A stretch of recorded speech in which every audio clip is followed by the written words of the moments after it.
Ուկրաինայում պատերազմը դադարեցնելու նպատակով Փարիզում 3 մեկնարկած երրորդյա բանակցությունների շրջանակում մի շարք հանդիպումներ են եղել ԱՄՆ-ի, Ուկրաինայի եւ եվրոպական երկրների պատվիրակների մասնակցությամբ։ Սա փաստացի առաջին անգամն է, որ Ուկրաինայի դաշնակիցների նախաձեռնած հանդիպմանը մասնակցում է նաեւ Միացյալ Նահանգները։ Նախ Ֆրանսիայի նախագահն է մոտ 2 ժամ հանդիպել ԱՄՆ պետքարտուղար Մարկո Ռուբիոյի եւ ԱՄՆ նախագահի բանագնաց Սթիվ Ուիթքոֆի հետ։ Բոլորն են խաղաղություն ցանկանում, ասել Էմանուել Մակրոնը եւ խոստացել կրկնապատկել կարգավորման ջանքերը։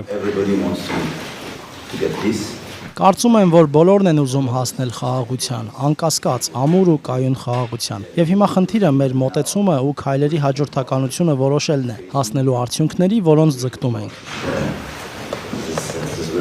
Հանդիպումից հետո Ելիսեյան պալատը հայտարարել է, որ տեղի են ունեցել կառուցողական բանակցություններ, որոնք թույլ են տվել մոտեցնել կողմերի դիրքորոշումները։ Մարկո Ռուբիոն եւ Սթիվ Ուիթքոֆը բանակցել են նաեւ Ֆրանսիայի, Մեծ Բրիտանիայի, Գերմանիայի եւ Ուկրաինայի ներկայացուցիչների հետ։ Նրանց հաջորդ հանդիպումը նախատեսվում է մյուս շաբաթ Լոնդոնում։ Ֆրանսիայի արտգործնախարար Ժան-Նոել Բարոն ասել է, որ այս հանդիպումը հույս է ներշնչում, որ մոտ ապագայում հնարավոր կլինի ամբողջական հրադադարի հասնել։ La nouveauté, si je puis dire, c'est qu'aujourd'hui à Paris, Նորությունը նաև այն է, որ Փարիզում Միացյալ Նահանգները, Ուկրաինան ու եվրոպացիները համախմբվել են նույն սեղանի շուրջ, քննարկելու հետագա քայլերը, որ բոլորս ցանկանում ենք ձեռնարկել Ուկրաինայում հնարավորինս արագ հրադադարի հասնելու համար։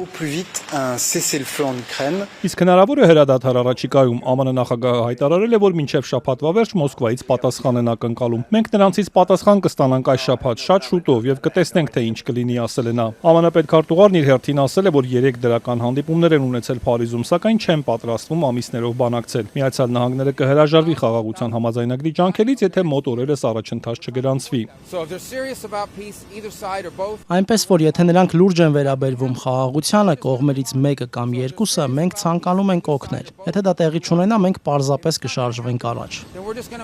Ուկրաինական պատվիրակությունը նախագահի աշխատակազմի ղեկավար Անդրեյ Երմակի գլխավորությամբ իր հերթին Փարիզում հանդիպել է Ուկրաինայի դաշնակից երկրների ներկայացուցիչների հետ։ Քննարկվել են հրադադարի եւ Ուկրաինային անվտանգության երաշխիքներ տրամադրելու հարցերը։ Հանդիպումներին զուգահեռ Ուկրաինայի նախագահը հայտարարել է, որ ուկրաինական պատվիրակությունը տարածքային հարցեր քննարկելու մանդատ չունի, այլ միայն հրադադարն ու անվտանգության երաշխիքները։ Զելենսկին նաև ասել է, ապացույցներ ունեն, որ Չինաստանը սպառազինություն է մատակարարում Ռուսաստանին։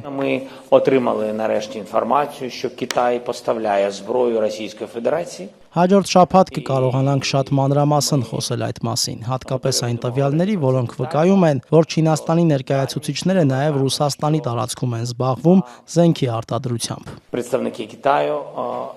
займаються виробництвом деякої зброї на території Росії. Այս ֆոնին Ուկրաինան եւ Միացյալ Նահանգներն այսօր հուշագիր են ստորագրել, որով հաստատել են ուկրաինական հազվագյուտ օգտակար հանածուների համատեղ արդյունահանման գործարքը կնքելու մտադրությունը։ Ուկրաինայի փոխվարչապետ Յուլիա Սվիրիդենկոն սոցցանցում գրել է, որ դրանով կողմերը եւս մեկ քայլով մոտենում են գործարքին։